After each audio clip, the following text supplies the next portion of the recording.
If you can say anything about the new movies made by Marvel Studios, they're nothing if not ambitious, and they really seem to understand exactly what their fans want.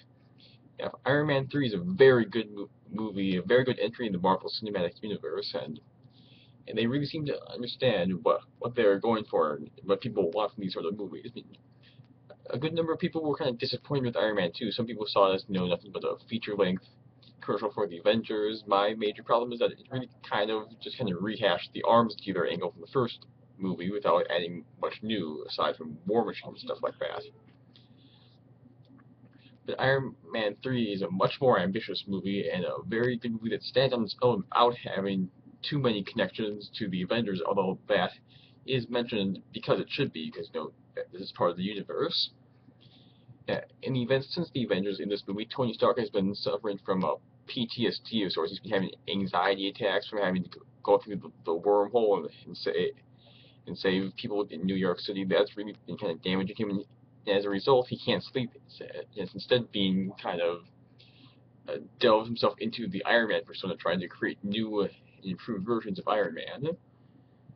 And that's really what makes the Iron Man movies, more so than other sort of blockbusters, special. They have this real emotional core, this really interesting character at the center of them, who's of course wonderfully played by Robert Downey Jr.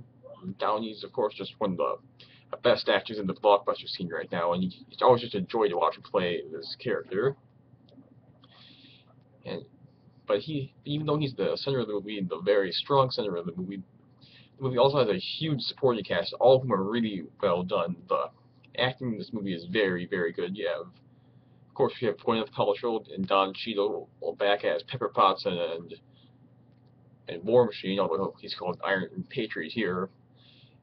And also, you have new characters played by the likes of Rebecca Hall and also Guy Pearce, and of course Ben Kingsley as the Mandarin, who's the bad guy here. And really, the Mandarin is one of the most inspired villains that you'll see in quite a while in blockbusters, and I wouldn't be surprised if people start to rip him off in future movies, but don't hold me to that exactly.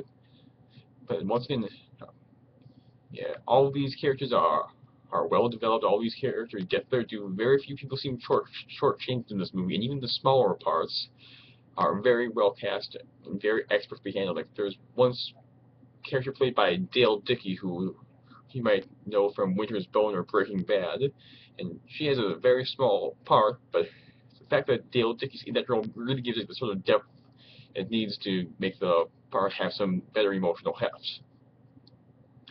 But of course, probably the main reason people go to see a movie like Iron Man is for the action sequences, and this is the first Iron Man movie not directed by Jon Favreau. This one was directed by Shane Black, who also directed Kiss Kiss Bang Bang and The Last Boy Scout, two movies which I haven't seen, but I might want to check out after this, because Shane Black is obviously, with this movie, a very assured action director. He knows what he's doing with the action, whereas in the first two Iron Man movies, you kind of sense that Jon Favreau maybe seemed a bit out of his element at times.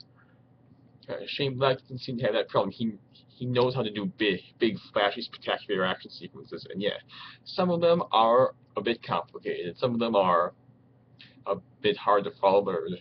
The attack on Tony's house is a bit too over-edited and tough for me to comprehend, and there are other times where there are just so much spectacular fireworks going on that you're just blown away and trying to figure out exactly what's going on. But another really inspiring thing about this movie is that how Shane Black decides to alternate those big high-tech sequences with lower tech or like one-on-one action sequences. It also intercuts the action sequences of those sorts with sort of corporate and military political intrigue, and that's another remark of this movie's ambition. This movie does, like I said, does not simply just rehash the previous plots, and instead adds some really new and political and societal angles that give the movie a nice edge to it. So I don't want to get into spoilers, and I don't want to really just kind of ramble about this, but I'll just say that, this is a very good movie. I liked it quite a bit. Downey's fantastic. Guy Pearce also gives a very strong performance in this movie. The action scenes are good. The visual effects are spectacular. And yeah, if you're a fan of the Marvel Universe, you might want to check it out. And of course, stay after the credits, because this is another after credit sequence that you're not going to want to miss. So, that's what all I have to say for Iron Man 3. If you like the comic book movies, see it, you won't be disappointed.